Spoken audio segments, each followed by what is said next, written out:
Good morning, नमस्कार। क्या अंतर होता है बिटवीन और अमोंग में? आज इस वीडियो लेक्चर में हम पूरा विस्तृत ज्ञान देने वाले हैं। जो थोड़ा सा नॉलेज आपके पास होगा बिटवीन और अमोंग को लेकर, उससे कहीं ज़्यादा ज्ञान हम आपको देंगे। तो वीडियो में बने रहिए और देखिए कि क्या अंतर होता है, क्या संबंध होता है और कैसे इसे यूज करना है सेंटेंस में। जीरो से हीरो लेवल तक यानी एडवांस लेवल तक का ज्ञान लेके जाइए। एज यू नो, ये कोरोना काल का समय चल रहा है और बहुत ही खतरनाक समय। इसमें जीवन बचाना ही सबसे टफ हो गया है। कह सकते हैं कि जो छिपेगा वो आगे बचेगा, यानी stay home, stay safe. Come to the point, हम बात करने वाले हैं बिटवीन और अमोंग की। तो सबसे पहले इसे कहते क्या हैं? तो इसे कहते हैं प्रीपोजिशन। प्रीपोजिशन के अंदर इसे कहेंगे प्रीपोजिशन ऑफ प्लेस। जी हाँ, प्रीपोजिशन ऑफ प्लेस, स्थान बताने वाले प्रीपोजिशन। ये दोनों स्थान बताते हैं। अब इनकी हिंदी क्या होती है? तो इनकी हिंदी होती है के बीच में या के मध्य में। जी हाँ, दोनों की हिंदी के बीच में या के मध्य में। इंग्लिश में कहे तो इन द मिडिल, बिटवीन। चलिए अब इनके यूजेज पे आते हैं। इन दोनों का प्रयोग कहाँ करते हैं, कैसे करते हैं, सेंटेंस के माध्यम से समझते हैं। तो पहला बिटवीन। तो बिटवीन का प्रयोग हम करते हैं दो व्यक्तियों या वस्तुओं के लिए। जी हाँ, दो व्यक्तियों या वस्तुओं के बीच की बात करनी हो, या कह सकते हैं उनके लिए। दो व्यक्तियों या वस्तुओं के लिए किसका? बिटवीन का प्रयोग। जबकि अमोंग का प्रयोग दो से अधिक व्यक्तियों या वस्तुओं के लिए, यानी बिटवीन फॉर टू पर्सन्स और things, among for more than to persons और थिंग्स। इमेज में आपको दिख रहा होगा, दो लोगों के बीच में एक बच्चा है तो बिटवीन, दो से अधिक के बीच में एक बच्ची है यानी लड़की है तो अमोंग है। तो बेसिक अर्थ और इसका प्रयोग आप समझ गए। अब सेंटेंस देखते हैं। सेंटेंस में कह रहा है कि Sita is sitting between Ramesh and Suresh.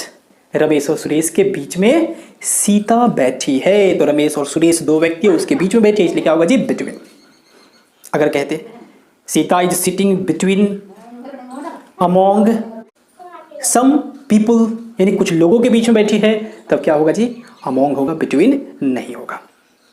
समझ गए? यानी कुछ लोग एक से ज्यादा, सॉरी दो से ज्यादा होंगे, ये मान के चलना है, या सेंस में भी ऐसा आ रहा है। और जब बात केवल दो की हो तो क्या होगा जी? बिटवीन। जब दो से अधिक की बात हो तो अमोंग। अगर कहते हैं कि इन मिठाइयों को उन दो बच्चों के बीच में बांट दो, यानी डिस्ट्रीब्यूट दीज स्वीट्स, यानी इन मिठाइयों को, तो क्या हो जाएगा? बिटवीन दीज टू चिल्ड्रेन, क्योंकि जो दो है तो दो के लिए बिटवीन। और वही अगर कहते हैं डिस्ट्रीब्यूट द स्वीट्स बिटवीन और अमोंग द चिल्ड्रेन, तो हो जाएगा अमोंग। या फिर दीज 10 चिल्ड्रेन, तो क्या हो जाएगा? अमोंग।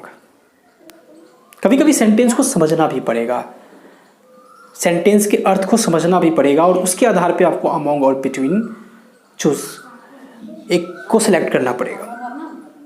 कह सकते हैं कि अंडरस्टूड सेंटेंस हो तब। जैसे चोर जो है ईख में जाके छिप गया, ईख यानी शुगर केन में जाके छिप गया, यानी द थिप हिड। समझिएगा, the thief hid among between, दोनों में से कौन होगा? The sugar canes. तो क्या हो जाएगा जी? हो जाएगा अमोंग, बिटवीन नहीं होगा, क्योंकि चोर को छिपने के लिए दो ईख काफी है, नहीं दो से अधिक ईख चाहिए, इसलिए क्या होगा? अमोंग।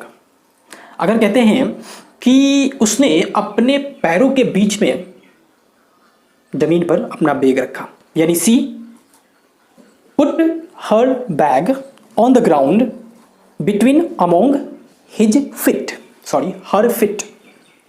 सी है तो हर होगा, तो बताइए क्या होगा? बिटवीन होगा, क्योंकि उसके पैर तो दो ही होंगे ना, ये तो अंडरस्टूड है। तो वैसे स्थिति में बिटवीन होगा। तो समझ गए, कहाँ अमोंग, कहाँ बिटवीन। लेकिन इतना ही नहीं है, इसके अलावा भी बिटवीन को और समझना होगा। तो और कुछ सेंटेंस देखते हैं और इसे एडवांस लेवल पे जाके समझते हैं। देखिए, दो शब्द, जी हाँ दो शब्द, पहला रिलेशनशिप और दूसरा डिफरेंस।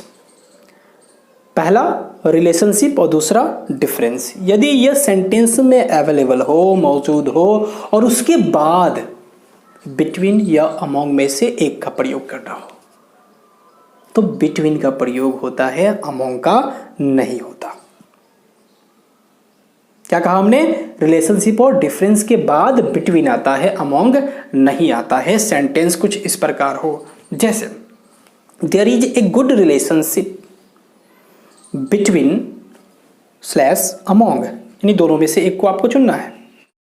मी एंड हर, मेरे और उसके बीच में, तो आप ऐसे भी समझिएगा कि दो ही है ना, दो के लिए तो बिटवीन होगा, चलिए ठीक है।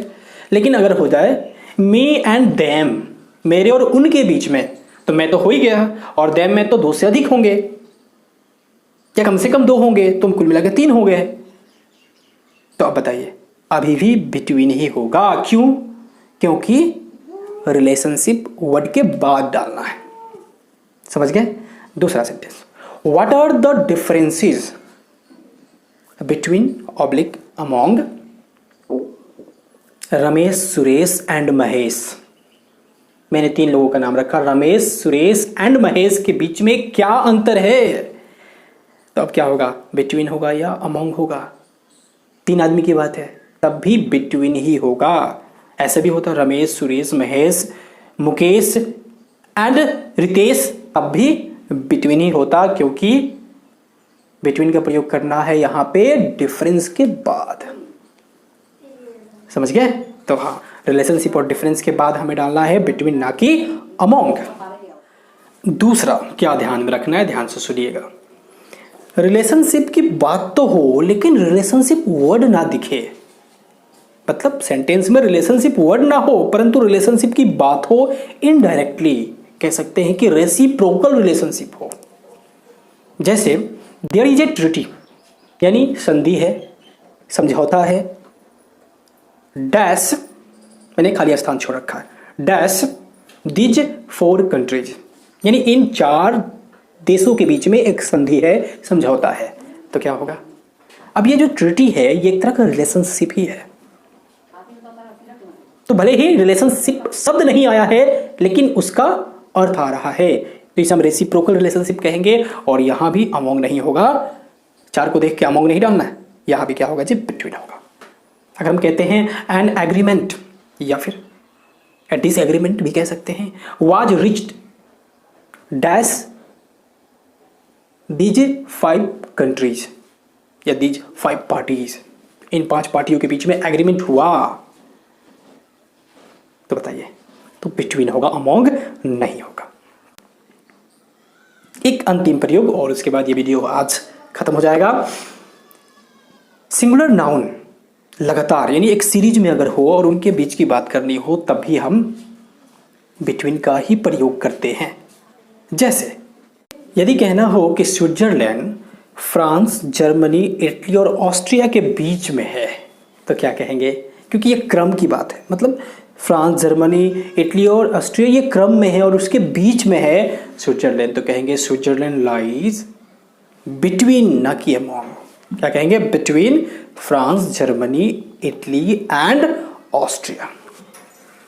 तो अब मुझे पूरा उम्मीद है कि ये बिटवीन का एडवांस यूजेस और बिटवीन और अमोंग के बीच का अंतर आप बारीकी से समझ गए होंगे। किसी भी एग्जामिनेशन में अब आपको दिक्कत होने वाला नहीं है। तो कैसा लगा कमेंट करके बताइए। अच्छा लगा हो तो दोस्तों में शेयर कीजिए। यदि आप हमारे चैनल पर नए हो तो चैनल को सब्सक्राइब कीजिए। Okay, good bye.